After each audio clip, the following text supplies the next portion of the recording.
Good morning. Good morning, coffee moaners. How are you all this morning? I've missed you. I'm trying to think when I last saw you.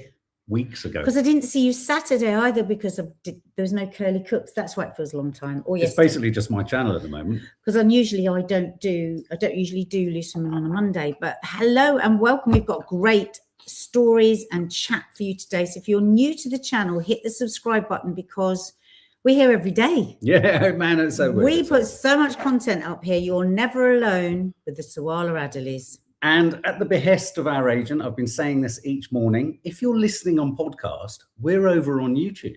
Apparently, so many people on podcast don't know we're on YouTube. So if you want to see us and see our house and all of that, just hop on over. And if you want to see Nadia's hair, because her hair has changed. Quite a stir. Yeah. I had a wolf cut. It's very layered. I like it when it's tousled like that. It looks nice. Yeah, I like that. You don't like it when it's more the trendy, flatter look, do you? I don't like it when it looks like it's been someone's done this. Yeah. Because it's like, why make it look like that's exactly what they did. I know that's because I've had it done to me whenever I'm on telly. For some reason, it's like they turn it into a Playmobil hair. Mark always used to say when either his nan or my mum went to the hairdressers and came back, he'd say to me, such a weird thing. Why have they had all that air put in their hair? You know, like when you have when they have a blow dry, like, or when it sticks and it suddenly like that looks good. It, over the years, how many years have I been sat in makeup rooms, whether it's EastEnders, Loose Women, whatever, like 40 years I've been in makeup rooms, and all you hear when people come in and they say, what do you want to do? I don't know, could you give it some body? Everybody says it.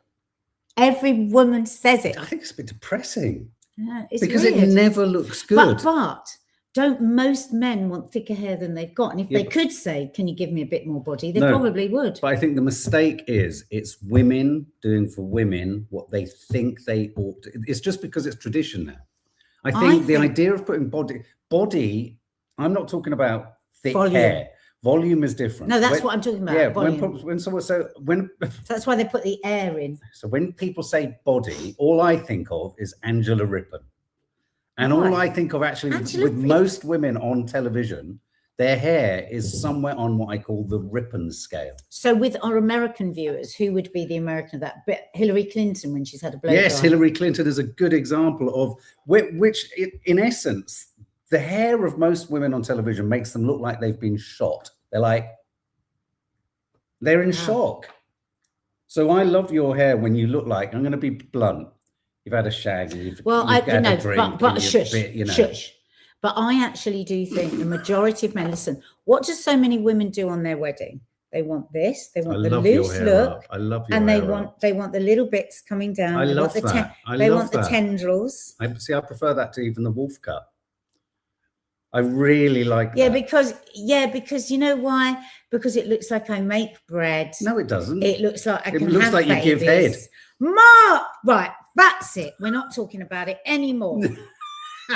Welcome. If you're new to the channel, I apologize. Unfortunately, he lives with me and we're bound together by a marriage contract. Look, we've both got the same Hit the subscribe button. It costs you nothing and it helps get our videos out there. And with all the hidgery-pidgery that's going on at the moment and what the mainstream media choose to see and choose not to see, it's quite good. Right. To follow some intervention. Oh, Zoe, I've bloody come down with a rotten cold on my birthday week. Pray I get better by the weekend so you can down some lager. Lager. I just want to say, for those of you listening, if you hear us talking to people, it's not that we've gone mad and we've fallen out and we're just kind of talking to imaginary friends. It's our community. Yeah, it's our community. That's for people on podcasts. Okay. Now that we're aware that a lot of people on podcasts don't realize we're on YouTube. Now, we are looking at the analytics, we have an increasingly sizable American following. Ireland. Howdy. Yeah. Ireland has become our third most popular country of origin. America has become the second. Irish, come on, tell your Irish friends. I just spent the weekend in Dublin and many of you will know the fabulous pharmacist. She's a new friend of mine. She invited me to her show called Love Your Vulva.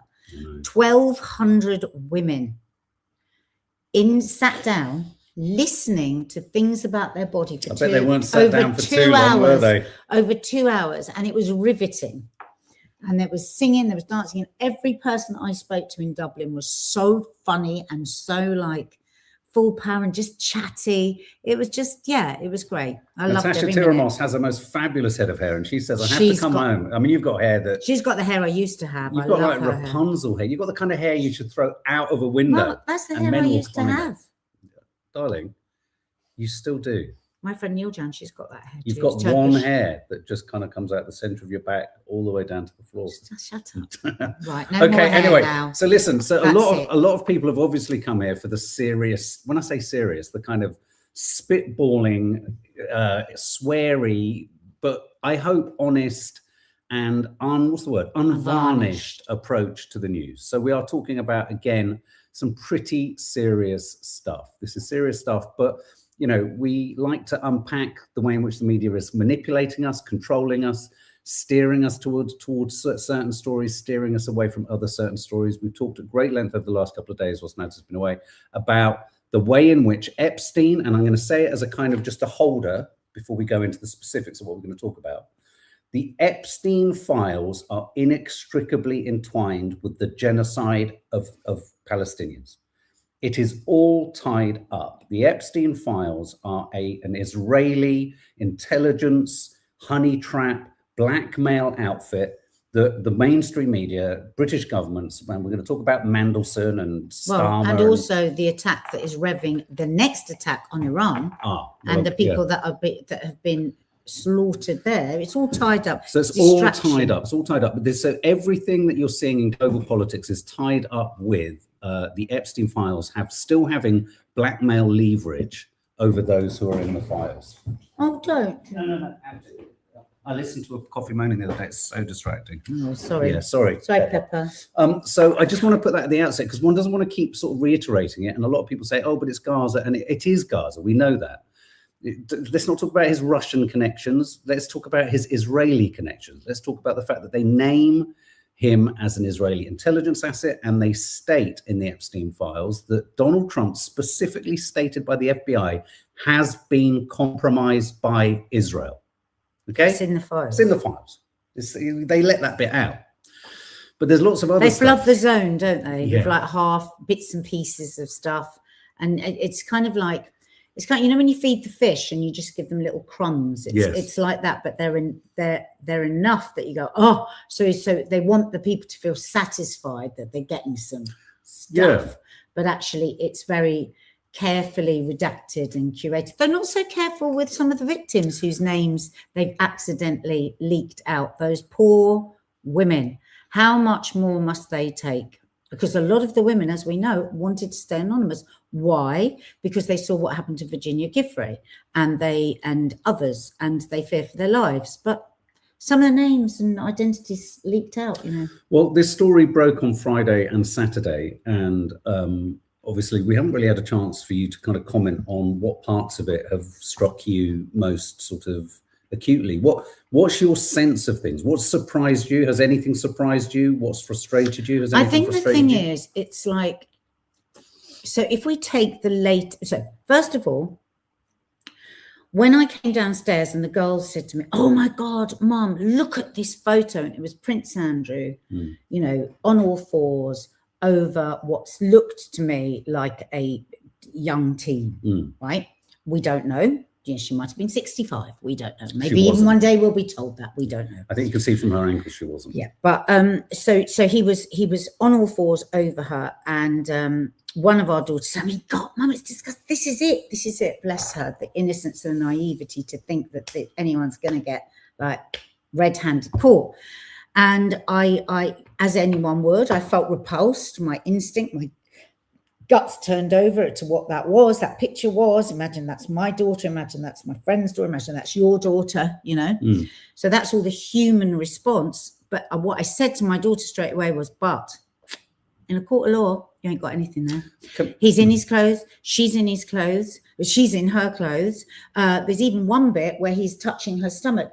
Now, he already told us he doesn't sweat because he was so brave. He was so brave in the Falklands. So it's completely possible that he would say he was giving a CPR or he was looking after her stomach. And the reason I'm telling you this story in this way is I'm looking at the innocence and the way things should be in my daughter's face and knowing that is still not enough evidence, because I don't think anything that is going to come out in the Epstein files is going to be deemed evidence in a court of law. And we've already heard nobody else is going to be in court for this.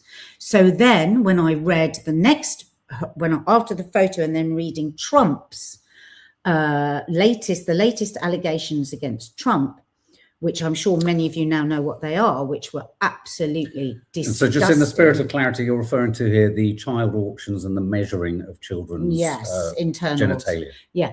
So, so that was like totally horrific. And I just feel like whatever comes out, nothing will change, right? Nothing will shift. We still have a situation where we have 1,200 victims. We have one woman in prison, right, who was a despicable sex trafficker herself and all of that, but it's still just one woman. And we are still being asked to believe there was only 2 people involved in it, in the abuse of 1,200 women.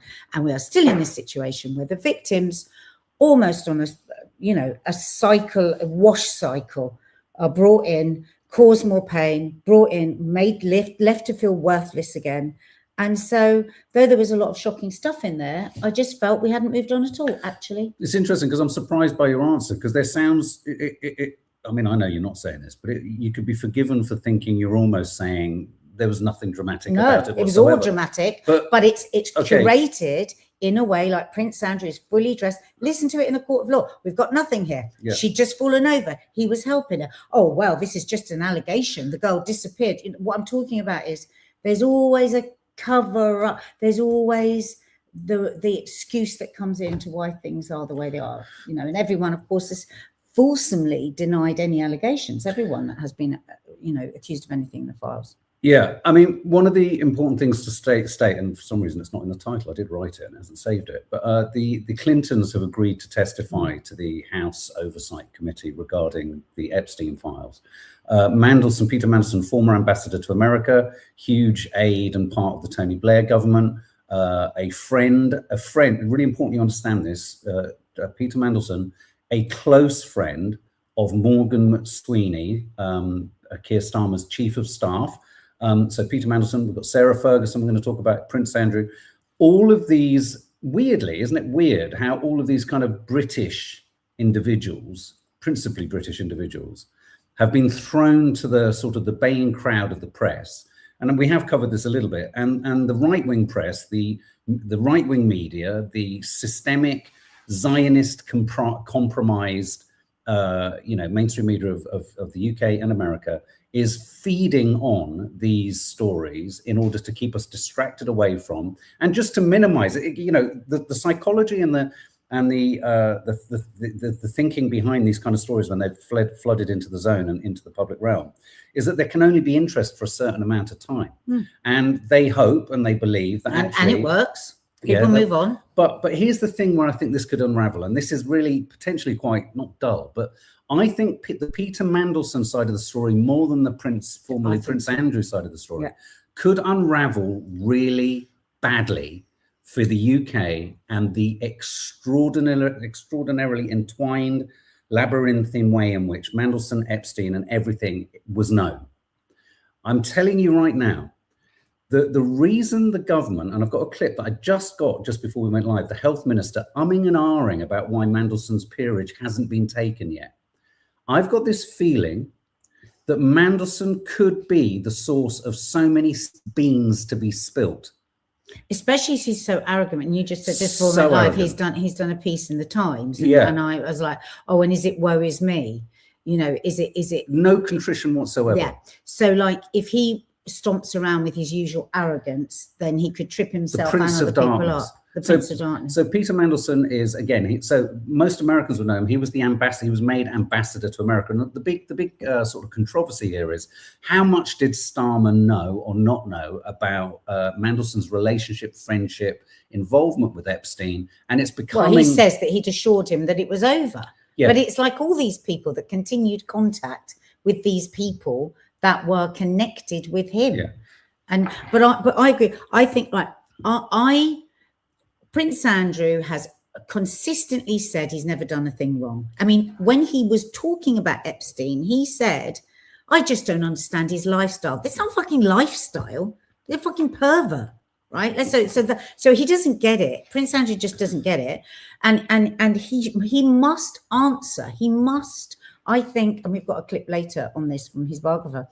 But, right, Mark, are we just going to focus on Prince Andrew now? You know, with all these names, it's like, does one royal, if you're balancing out, so one royal can pay for 10 billionaires or a president, you know. So I think, in a way, Keir Starmer has played into this by saying he must go and answer to Congress. Obviously, he doesn't have any jurisdiction over what America does, but I don't know whether in his statement, Keir Starmer also said, as should everybody else that has had, you know, these allegations. He's going to rue. Why should it just be Prince Andrew? He has to say that, Starmer. He has to. Yeah. But he's going to rue the day he said it. Because he'll become the focus. He's People not only will going feed to. on. I'm going to give you a prediction. This Mandelson part of the story could, I think, ignite so badly for the Labour government, it will bring this Labour government down. I think baked into this is such a deep, far-reaching level of layers of corruption, reaching all the way up, and I love the clip that Nadia's found regarding this biographer, right up to the Queen, right up to our dear, doting, lovely Queen, and the King. Apparently the King is fucking furious. I don't know if you've heard this. The King is fucking, I mean, literally, apparently, apoplectic, smashing shit around about Starmer throwing Andrew to the Americans. And why would How do you know that? Well, because Ian Dale was talking about it last night. Ian Dale was talking about it last night. Various people were saying apparently it's just, you know, wherever these get rumors from. I don't think we throw it. But the idea is that actually, and that doesn't happen often, where the emotional response of a monarch is known in any way, shape, or form. You've got the arrogance there again. You've still got to play by the laws of the land.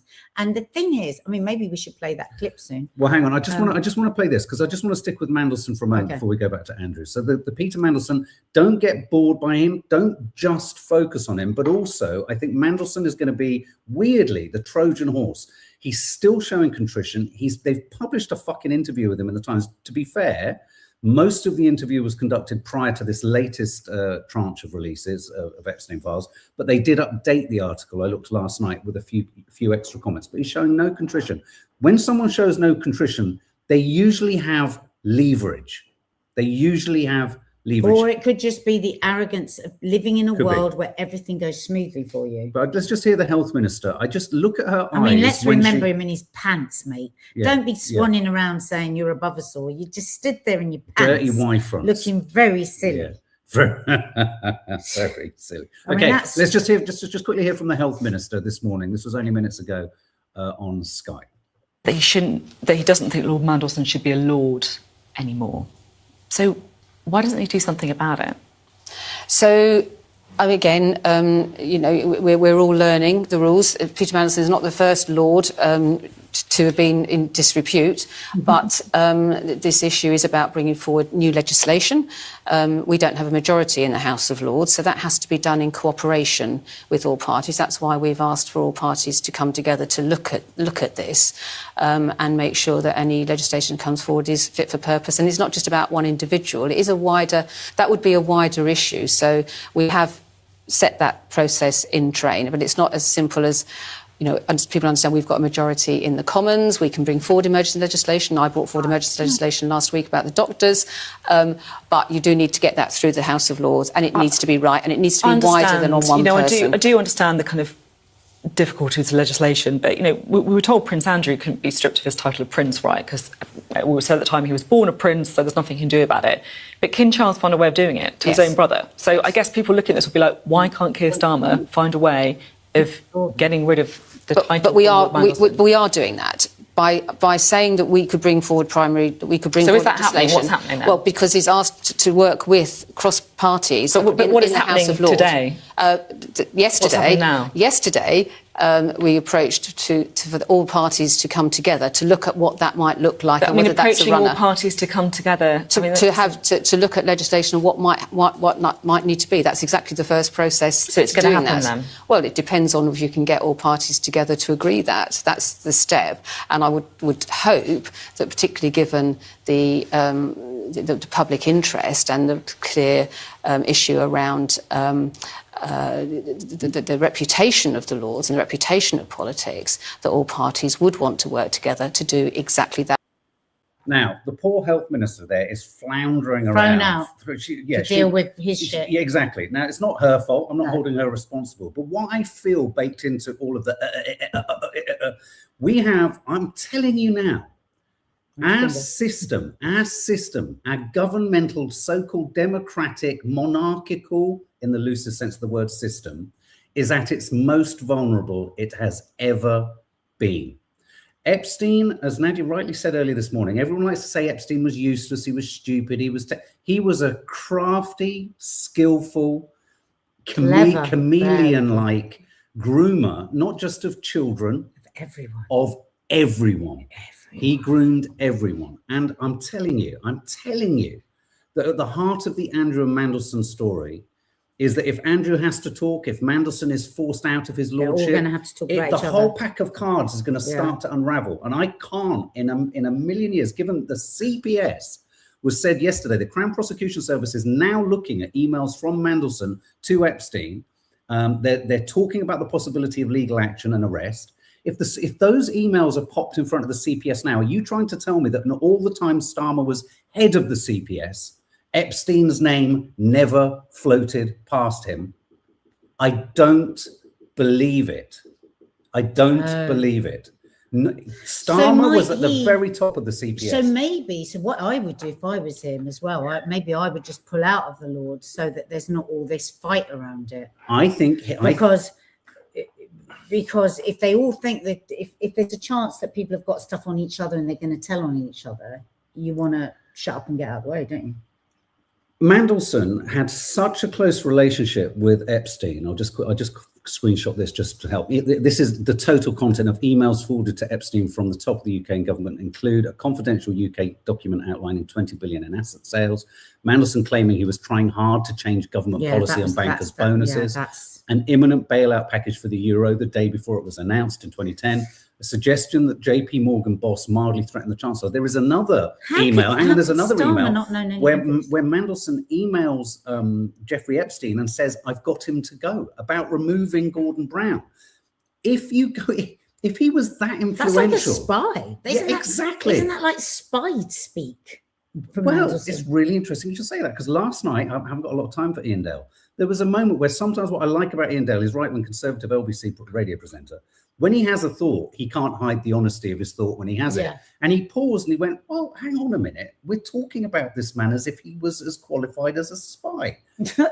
Remember that thought. Remember that thought. All of that sounds like spy. Getting people out, changing the wording on legislation, that's Me Too. I know with Me Too keeps saying Starmer wouldn't have known because the US had custody of the evidence. If the US had custody of the evidence, how was it that the royal family knew ahead of this tranche to get rid of Prince Andrew and ditch him? I'm telling you, of course they had it over there, but our intelligence services here, every intelligence agency is sharing with everyone. There's no patriotic, nationalistic kind of loyalty to anyone. Everyone is sharing with everyone.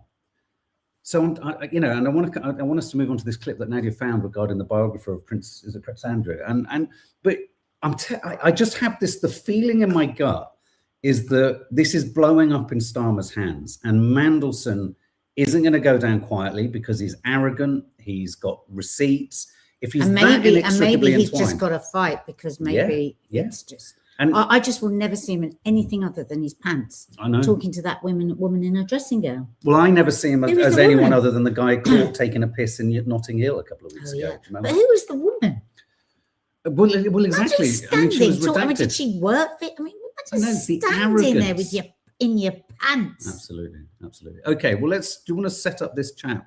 So this is Andrew Lowry. He's a biographer, historian, author, very well respected. He's written a number of books. He did a big expose on the royal family and the corruption around their finances. Some of you might know. We had him on Loose Women a few months ago, and I was like, because I didn't know it, I said, oh God, who's this? Is this just, when people, some of these royal biographers, and you go, God, that's all made up. But he's not like that. He does, deep years of research.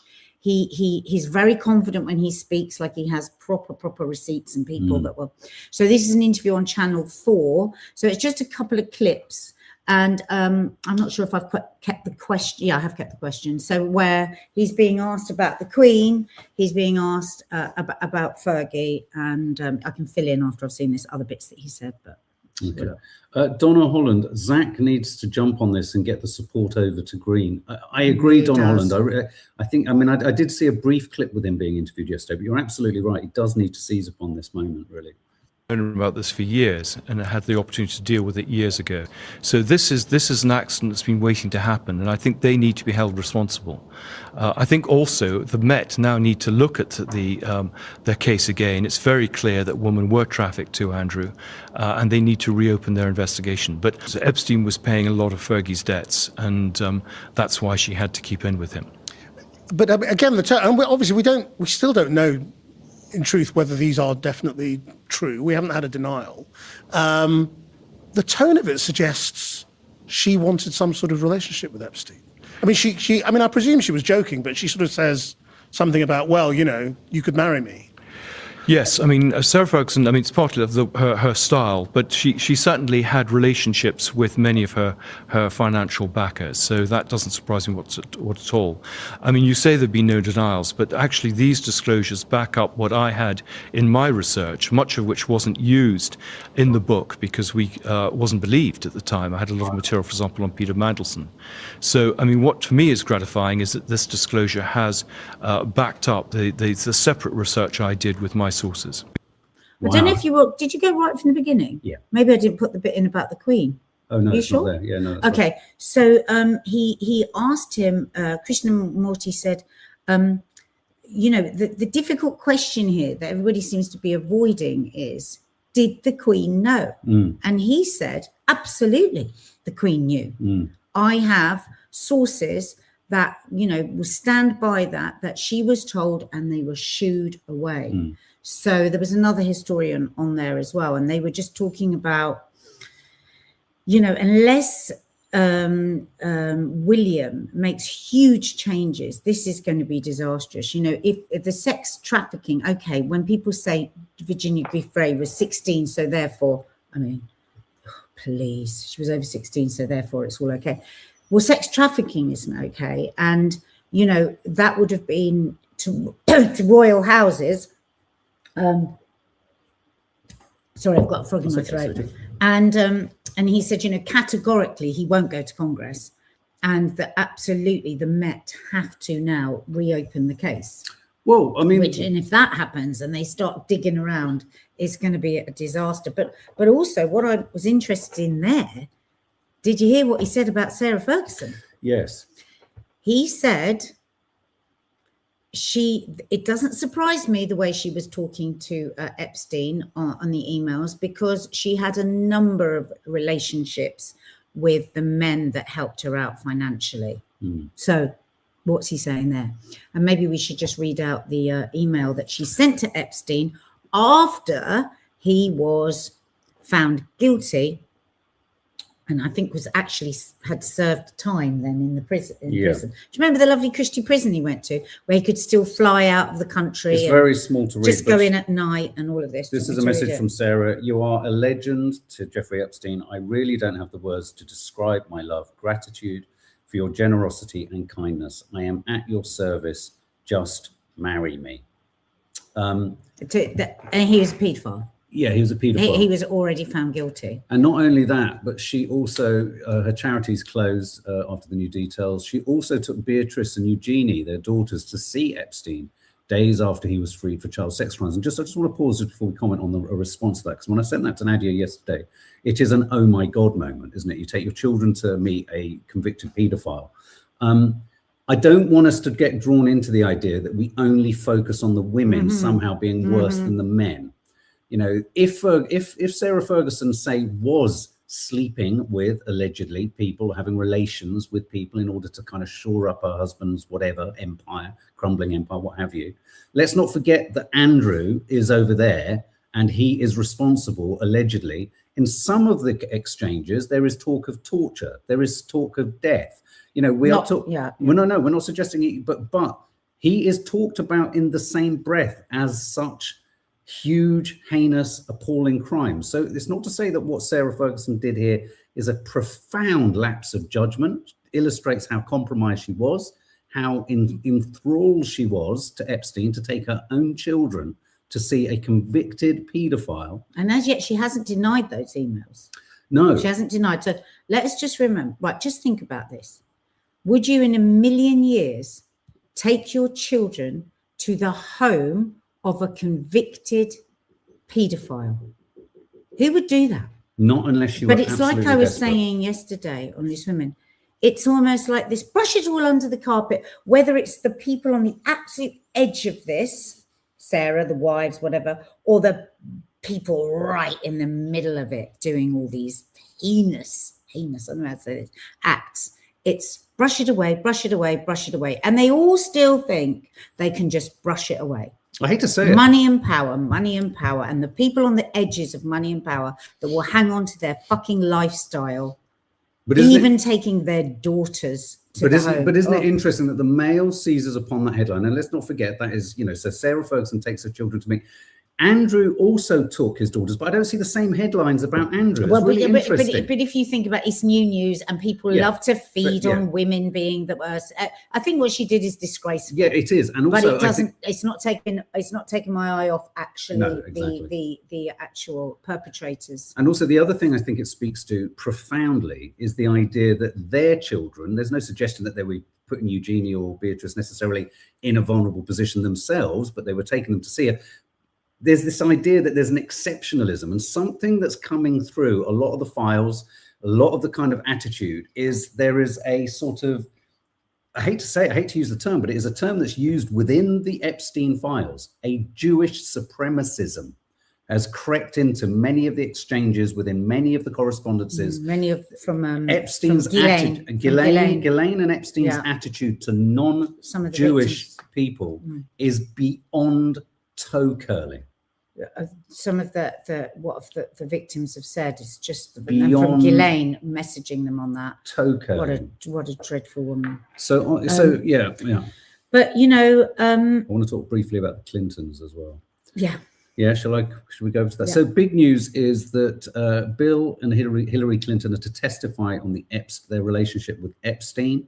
All the papers. Former President, First Lady will give evidence after House Republicans threaten them with contempt proceedings. Because they've been being asked, haven't they? Yeah. For ever since he got in. And they've been saying, this is you going after your political enemies. Exactly. And have offered other ways to speak to them, which they have been refused. Yes. And so now, is this more of a public thing? No, this will be private testimony. This will be private testimony. I didn't understand what they had offered. Let's just hear from this guy. Congressman Garcia, any comment to the Clintons now saying they will testify before House oversight? Yeah, I mean, look, we've said from day one that we wanted Bill Clinton to testify in front of the Oversight Committee. We've been repeating that. We've been working obviously with their teams, and so I'm glad they're going to testify. I think it's important to note that it's been clear that Comer and Republicans have been focused on attacks and going after Trump's personal enemies. We've just wanted the truth, and we've wanted them to testify. So I'm glad they're going to testify.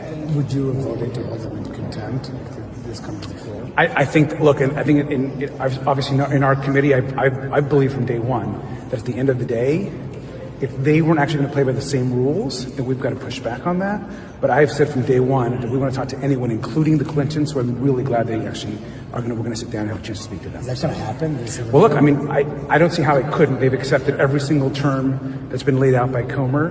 I don't see any scenario where they can move forward with the vote. And so we've been pushing for them. We've said we want them to testify, and now we'll get to testify. Do you expect Comer to stand down on the contempt proceedings?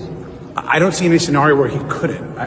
Basically, they've accepted every single term that Comer has put in place, and so it makes sense that they would move forward. We move forward with that. And is it your understanding this will be a closed-door deposition? I mean, most of them are. I mean, there'll be members and staff there, and it'll be transcribed, and so I imagine that at some point those will be public as well. Will happen privately to begin with. My sense of this, Michu hasn't yet. I think what they did before was they just offered their own version. They gave everything. That's what it is. They said, we've told you everything we know, which is, again, very arrogant. You don't get to just say it. You've got to be questioned, right? But I think Michu speaks to the truth of it. The Clintons are doing it to encourage other Democrats to come out and do the same. Why? Because the more that do it, the less power Republicans have to use this to attack Democrats. The other reason. Do you not think they've got something on Clinton to keep pulling him in like this? Well, they will have something on Clinton. There is going to be something on Clinton. What I mean. But I also wonder whether the Clintons have perhaps made an educated gamble that at some point somewhere it's all going to come out. Well, no, they had to do this because the next stage was they were going to be prosecuted and they could have possibly had time in jail. No, absolutely. So, okay, so they have been forced into it. But I think how they play it and how they deal with it could be anyone's guess. I mean, it does feel like we're reaching something of an inflection point or a sort of, a kind of a pinch point. If you think of all these people who are being asked to testify, but isn't it curious that the only people not being asked to testify is Trump or any of the Republican Scaramucci or was saying Zionist yesterday, supporters? They said they are redacting. They've got people 24/7 redacting, so he's not going to be. Have you heard that someone's developed AI that can remove the redactions? Well, I was going to ask you that because when you do like pixelating over bodies, you can unpixelate it. Yeah, I unpixelate footage of you all the time. No, I'm joking. Toffee, just knocking on the door. But apparently there is AI that can potentially remove some of the redactions because the redactions that they've done were done in Adobe Premiere or something like that. So it's some of the redactions can be. Can I just ask also, what is the word pizza referring to?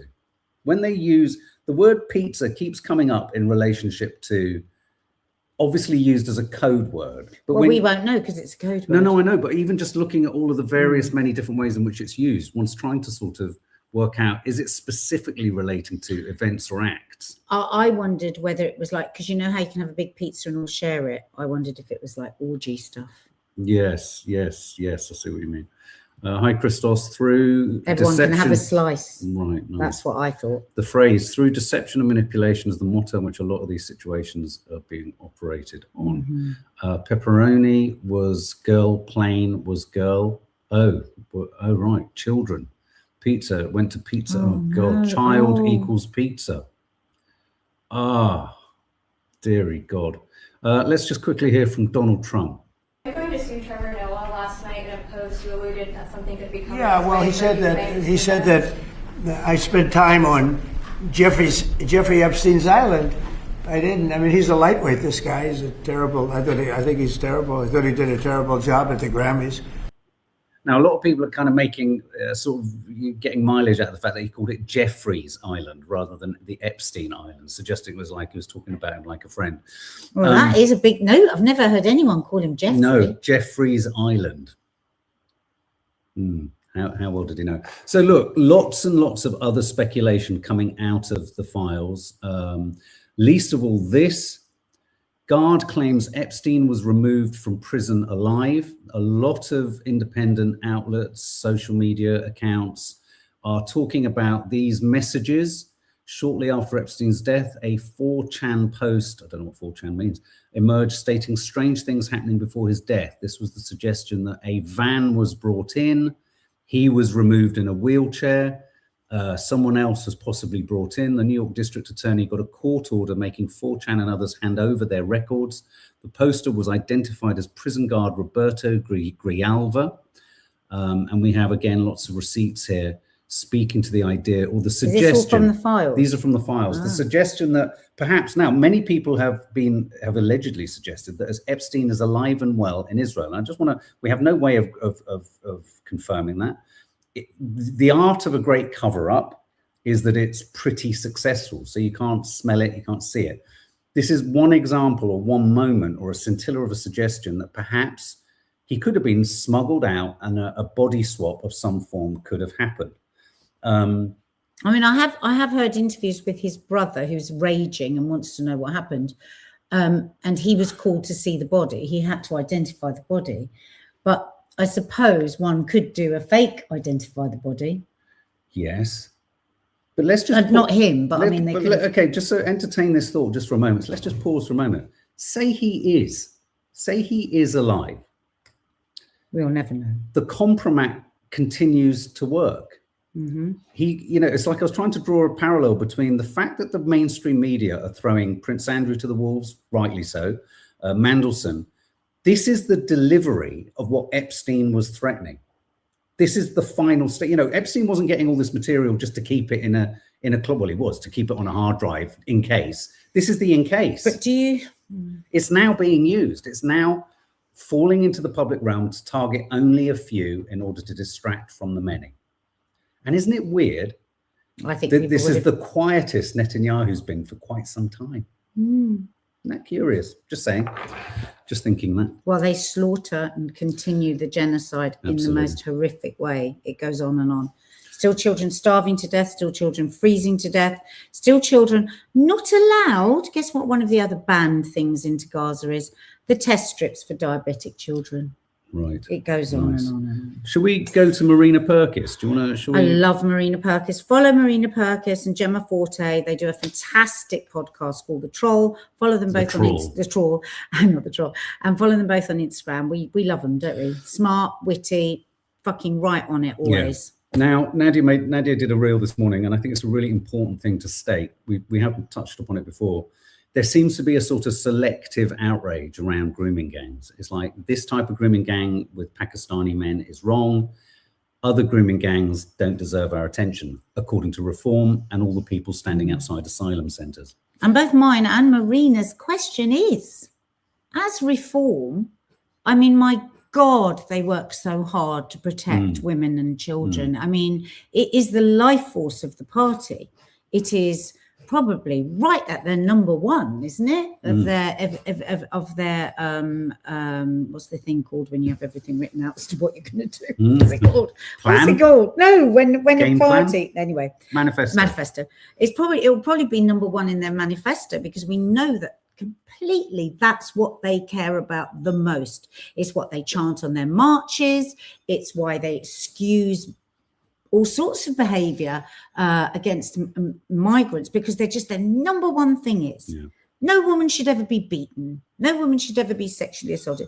And they are the army to protect us. So I think both Marina and I want to know, does this mean it's the end of the relationship between Reform and Trump? Is Trump going to be dumped? Is he going to be dumped? Let's have a listen to Marina Purkis on the Jeremy Vine show. She does it brilliantly. But if there's truth in it, that's a different... Well, yeah, but I mean... I'm really struggling here. Sorry, I'm really struggling here. I'm going to try and stay calm with this, OK? Because you and your party are very vocal when it comes to protecting women and girls. And here we are faced with the most cruel, brutal, elite, unpunished grooming gang, paedophile ring in the world. And it is remarkable how quiet you all are. It is remarkable. And also, I need to know, you are a defender of Trump. You praise him, your party, Farage, you align very closely. Do you, I think the viewers should know, given everything we know about Trump, that's in these files that we know of him to date, do you still support him?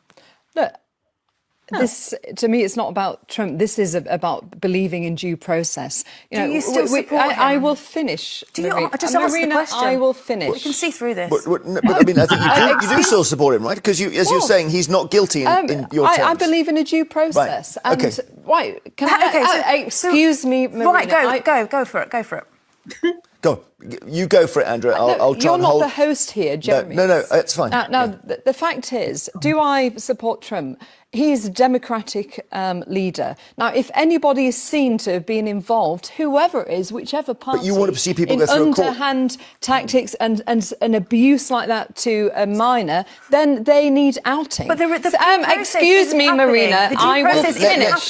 Just a minute, Andrew. Let Marina say her thing. I'll come back to you. The due process isn't happening because under him, there are still millions of files that haven't been released. I can't believe, in fact, I looked.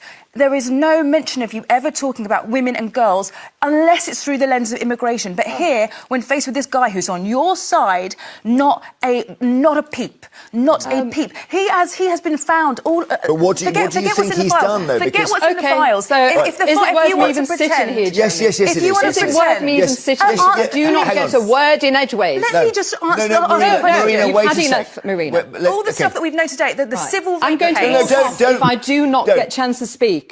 With motor mouth. Hold. No, she's not. I can control it, but you're both speaking. I agree. Your turn, Andrea. She's going to walk out. Marina, you are my hero. Don't forget, he is convicted in a civil court for rape. Trump. Right? And the fact that he said when he would the run up to his first in the first election, God, those famous you can just touch anyone's pussy. And then he backed it up afterwards when he was interviewed on that again. So if you're so concerned reform with the safety of women and children, what is your view on Trump and his attitude towards women and children? And the British media should be persisting in that question constantly. Zach Polanski needs to pick that ball up and run with it like a good one, because right now, the total hypocrisy in reform and the far right's condemnation of grooming gangs speaks to the total manipulation at the heart of all of their politics. They speak only hate. They only target the marginalized. They are appealing to the lowest common denominator in all of us. This is that moment to showcase reform for what they are, and the Conservatives and Kemi Badenoch. And, it's just so palpably obvious, the selective outrage that reform have. And if you are a supporter of reform and you can't see that, or you're managing to circumnavigate the details of the biggest, most elite, white, Zionist grooming gang in the world, then you're not human. You lack a heart. You are devoid of humanity. It's rare do you get something where it's so obvious. Teeny tiny Tommy running around worried about women. Really? Really worried about women? Well done, Marina. Can we just have a moment of Anna, what's her name from the Young Turks, her surname? Anna Kasparian, is it? To take a step back and look at the bigger picture here, which is what was really going on with Epstein, because Epstein was more than just a serial pedophile and a pervert. He was an incredibly powerful man who was, by the way, in multiple instances in the files that were just released, talking about his work for Mossad, talking about his work for the Rothschilds. I mean, it just goes on. And so can we discuss the blackmail operation that was taking place and which government that's a special ally of the United States put him up to it? And do we really want to be allies with a country that kidnaps young girls for rape just so they can have dirt on American politicians and control our foreign policy? That's the bigger underlying issue here that no one's talking about. Yeah, that is everything our mainstream media is avoiding. They are not looking at the context. They're not looking at the connections. Zero journalism happening. Well, in fact, it's propaganda. It's all just propaganda. It's selective journalism. Just the fact that the ex, Prime Minister of Israel lived with him. Epstein. He lived with him. Imagine if an ex-Russian Prime Minister was living with him, because now they're leaping on the whole Russian thing. Now they want, wow, because he wore a Cossack's hat. I mean, they're desperately looking for footage of him doing the high kick. Yeah, it's ridiculous. Yeah. So, what was the other clip we had? I wanted to just play this you can't get enough of. First of all, let me just play this. He is not talking about the Epstein files. Like, they're not actually talking about what is in the Epstein files. Really, what's in them, okay? They're not talking about it. It's interesting. So unless you're going and looking for it or you're on social media, you're not going to find it. You're not going to find everything that they, like the insane shit. They're only talking about it from like a sensational celebrity point of view instead of a systemic point of view. And that's probably because they're afraid of the fact that it kind of invalidates our entire system and the entire way that the world runs and how we live. They're also kind of ignoring or downplaying the amount of like open, blatant Jewish supremacy that is in these files. They keep trying to focus on like individual people instead of looking at the fact that it indicts every single one of our institutions. And of course, they're ignoring the fact that everything in there is connected to Israel. That we've seen so far, by the way. There's still millions that haven't been released. Now that we know that everybody that runs the world and all the people that uphold all the systems that we have to abide by and the rules we have to abide by, that none of them abide by, and they're all criminals and they're all traffickers. Why are we listening to them? Why aren't people getting arrested? Why aren't people getting arrested? Back when they were fighting about whether or not to vote to release them, Mike Johnson said, we have to be careful as to not make our entire system illegitimate. Because it seems as though he understood that by allowing people to see just how dark and depraved and demented and evil the people are that actually run the world and the system, that regular people might be like, wow, we're all suckers. Just think about this. All of the horrific shit that we have been reading about in the Epstein files are not just only the things that have been released, but it's what's in writing. All of that heinous shit is just what's in writing. She's so on point, and share with me who she is. Yeah, that speaks to the truth of what we see and saw coming out of Gaza doesn't speak to what has happened off camera. What we see happening with ICE officers in America doesn't speak to what happens in the detention centers and off camera. Yep. And what we have detention centers that have put out a statement, we cannot be held responsible for sexual assaults within the detention center. Oh, that's clever. It's a little bit like she is. prisons. I am Blakely. I am Blakely. Folks. Do follow her. I am Blakely. We've played her a couple of times before, but also again, like she says, what we're seeing is what they were willing to write about, what they were willing to just take that marginal risk of kind of giving even a... Because they had to give something, the name right? Pizza. So do not let anyone tell you there are another 3 million files somewhere. That we won't see. We don't know what's been redacted out of this lot. We won't, and as Todd Blanche says, we're not going to show you anything that actually implicates anyone. That's what he basically said. We've got it, but we ain't going to show you anything. Yeah. So too horrible for us to see. But this is where this is why you all need to stick with us on the Peter Mandelson story, not really as much as the Andrew story, because I think Andrew will just stonewall going to America. Mandelson could be the but the thread. Met Police are going to be pressured to open that up. Yeah, but what pressure's on the Met Police? Yeah. I mean, suddenly we trust the police force, do we? Let's not. Systemic corruption by the state. This runs the risk of, like a jersey, all of it unfurling. And don't let reform or conservatives clamoring for Mandelson to be dragged before whatever. Part of the Tories will be going, well, yeah, let's call for his lordship to be removed, but not more than that, because we're all fucking implicated. Not all. Some maybe. The system is implicated. Oh, God. God, it's exhausting. Well, it's exhausting, but it's so fucking important. And it's so interesting. I mean, though, of course, it's petrifying because we're looking at a very, very, very shaky world. Just it is fascinating, isn't it? As we lift the curtains, as the curtains are drawn back and we're looking and we're awakening and the lights are coming on. It's like... We're not going to stop covering this because it's the most single, as I am Blakely said then, it speaks to the corruption of our entire system. We're all becoming more awake. What do we do with this awakenedness? We persist, we push for more. So please like this, please follow us, please subscribe, please share with your friends. Someone in the comments just wants me to remind, they saw The Voice of Hindrajab, incredibly important movie about the plight. We've done a review of it on here, so you can just put Hindrajab. Popcorn, and it is a very important piece of evidence on Israel, and she, unfortunately, poor child, is the poster girl for thousands of other children that have been slaughtered in various cruel and vicious and unspeakable ways over the last 2 years. We are dazed and confused. We are dazed and confused. So, shall we have a little giggle? Let's have one of my I've got this British dad. One of them had music, which I had to kind of pull out, but I've got another one. this is British dad, Southern something. Yeah, living in Texas with his son. Yes, Daddy. What happened to Gigi? Like, what happened? Cut her finger. She cut her finger. Her finger. Oh man, what did you get for her? A Band-Aid. A Band-Aid. It's a plaster. Can you say plaster? Plaster. No, plaster. Plaster. Plaster. Plaster. That's it. All right. Well, nice one, brother. Alright, brother. No, nice one. Can you say nice one, brother? John. Nice one, brother. Very Finger. cute. Very cute. Very funny. So we didn't do the other one. No, I've got another one. You sent 3, so I'm just this one. Oh, she's so Is it this one? Actually, I love that. Yeah, I think it's this one. This is so funny. She's. Hey, ma'am. What? I forgot to tell you something. Okay. I saw a bird today. You did? I did. Wait. I didn't know about it. Yeah. That's It was.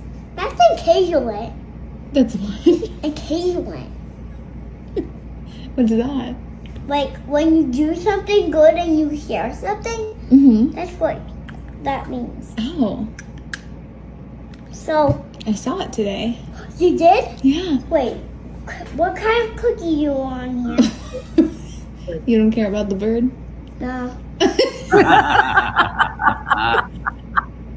No. You don't care about the. No. She was No. like, "Are you going to make me fake this again? Very that you sweet. saw a bird, you lucky thing." Very sweet.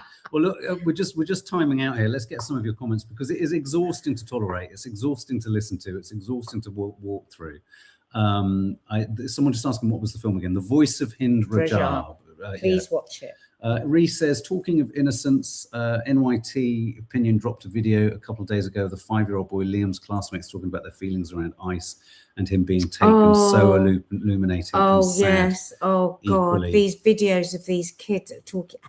It's cruel beyond cruel. Again, it is what has been happening in Palestine. Look how many children there are in prison in Palestine. And I'll say it again, in our thousands or millions, we're all Palestinians and we are seeing it. We're seeing it. I mean, I saw a video today. It was a teenager and he was being asked to put his hands up. He came round the car. His hands were completely up. He walked towards the Iceman and he pistol whipped him straight into his face, straight onto his nose. Did you see that? Yeah. And he went down. It was just horrific. Just what we've been seeing, again, I have to keep saying it, in Palestine. And God knows, as the news is whipped up in so many different directions at the moment, that has gone so quiet.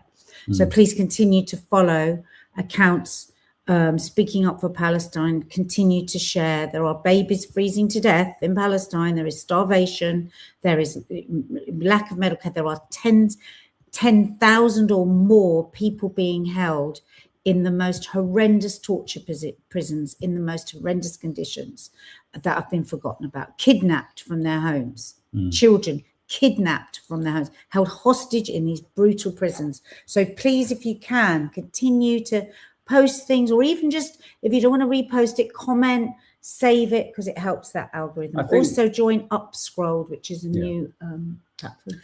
I think when you look at the horror stories of what's suggested, inferred, revealed, and talked about in the what's the limited amount of what's been released in the Epstein files, it really explains the way in which the Trump regime and even Keir Starmer's regime seem to have zero emotional connection to people's plights.